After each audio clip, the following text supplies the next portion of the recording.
নোয়াখালীর হাতিয়া উপজেলার আফাজিয়া বাজারে ভয়াবহ অগ্নিকাণ্ডের ঘটনা ঘটেছে। আগুন লাগার কিছুক্ষণের মধ্যেই সব পুড়ে ভূষীভূত হয়ে গেছে। এতে ১৪টি দোকানের মালামাল ও ২টি বসতঘর পুড়ে প্রায় ১.৫ কোটি টাকার ক্ষয়ক্ষতি হয়েছে বলে ধারণা করা হচ্ছে।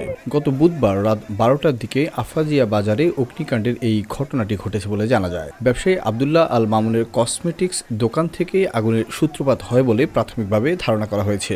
এই ঘটনায় হাতিয়া ফায়ার সার্ভিস স্টেশনের লিডার হারুনুর রশিদ জানায়, অগ্নিকাণ্ডের খবরে হাতিয়া ফায়ার সার্ভিসের ২টি ইউনিট ২ ঘণ্টা চেষ্টার মাধ্যমে এই আগুন নিয়ন্ত্রণে আনে। তবে এরই মধ্যে ১৪টি দোকান ও ২টি বসতঘর পুড়ে যায়। প্রাথমিকভাবে ধারণা করা হচ্ছে যে বৈদ্যুতিক শর্ট সার্কিট থেকেই এই আগুনের সূত্রপাত হয়েছে।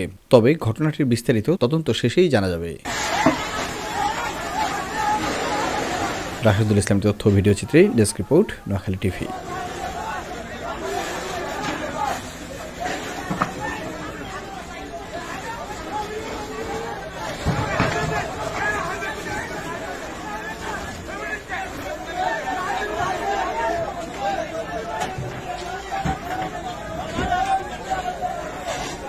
লক্ষ্মীপুর আইডিয়াল আলিম মাদ্রাসা জাগতিক ও নৈতিক ইসলামী শিক্ষার সমন্বয়ে আপনার সন্তানকে সৎ, যোগ্য, আলেম দ্বীন ও দেশপ্রেমিক সুনাগরিক হিসেবে গড়ে তোলার অঙ্গীকার নিয়ে লক্ষ্মীপুর আইডিয়াল আলিম মাদ্রাসা আছে আপনার পাশে।